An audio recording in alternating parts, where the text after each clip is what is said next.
Wa qalu aidza kunna idzaman wa rufatan inna lamab'usuna khalqan jadida. Dan mereka berkata, apakah bila kami telah menjadi tulang belulang dan benda-benda yang hancur, apakah kami benar-benar akan dibangkitkan kembali sebagai makhluk yang baru?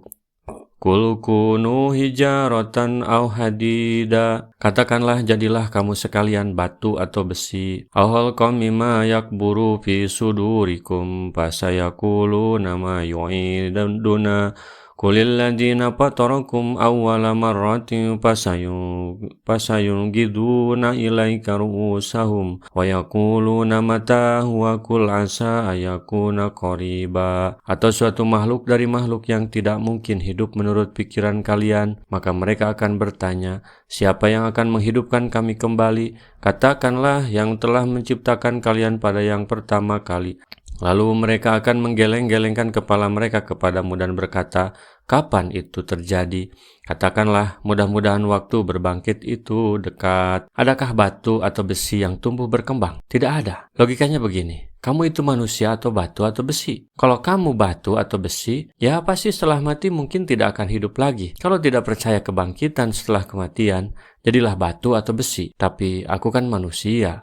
Mereka tetap saja akan tidak percaya. Bagaimana bisa hidup kembali? Sambil nyinyir, loh bagaimana? Bagaimana kamu bisa ada? Sekarang yang menciptakan kamu pertama akan mudah menciptakanmu kembali setelah mati. Tapi tetap saja mereka mengejek. Kapan? Mudah-mudahan tidak lama lagi. Yauma yad'ukum fatastajibuna bihamdihi wa tadunnuna illa bistum ila qalila.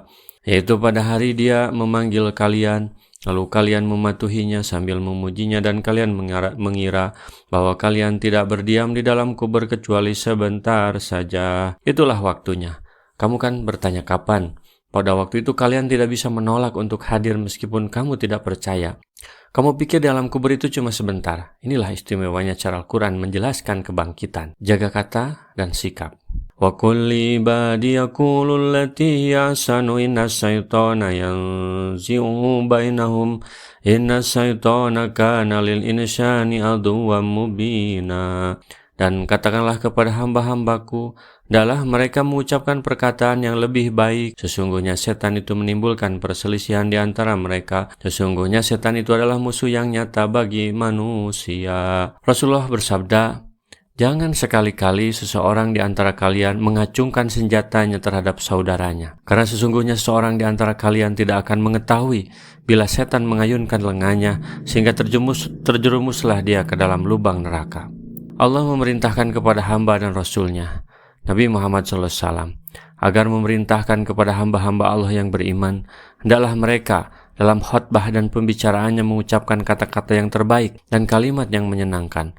Karena sungguhnya jika mereka tidak melakukan hal itu, tentulah setan akan menimbulkan permusuhan di antara mereka dengan membakar emosi mereka, sehingga terjadilah pertengkaran, peperangan, serta keburukan. Rabbukum alamu bikum iyasa yarhamkum aw iyasa yu'adibukum wa ma arsalnaka alaihim wakila.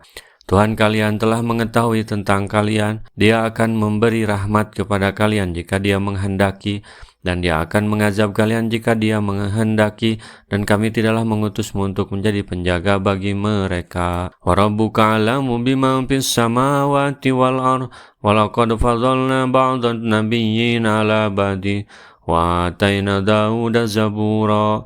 Dan Tuhanmu lebih mengetahui siapa yang ada di langit dan di bumi, dan sesungguhnya telah kami lebihkan sebagian nabi-nabi itu atas sebagian yang lain, dan kami berikan Zabur kepada Daud. Yang bertanggung jawab atas akibat dari kata-kata dan sikapmu adalah dirimu sendiri. Para rasul itu hanya manusia biasa yang ditugaskan oleh Allah untuk menyampaikan peringatan dengan kitab suci yang dibawanya. Meskipun mereka memiliki kedudukan dan keunikan masing-masing. Kitab suci Nabi Daud yaitu Zabur, sementara Nabi Muhammad Al-Quran. Itulah pembedanya.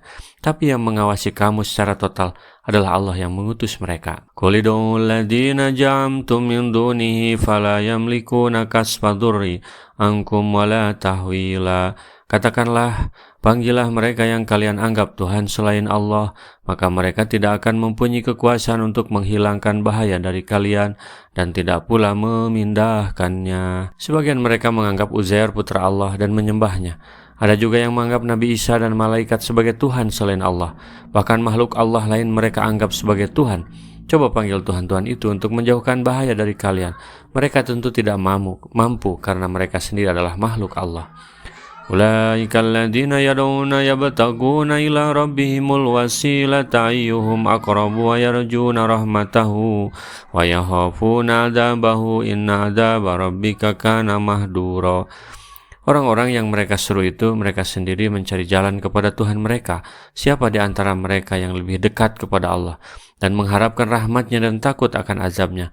Sungguhnya azab Tuhanmu adalah suatu yang harus ditakuti. Sepatutnya bagi orang yang beriman dan bertauhid, tidak ada yang ditakuti selain dari siksa Allah. Jangan sampai kebodohan tentang Allah membuat kamu jadi penakut. Rasulullah SAW bersabda, "Baligu anni walau ayatan." Sampaikan dariku meskipun satu ayat. Mari kita sebarkan jalan kebahagiaan dengan like, share, dan subscribe channel ini.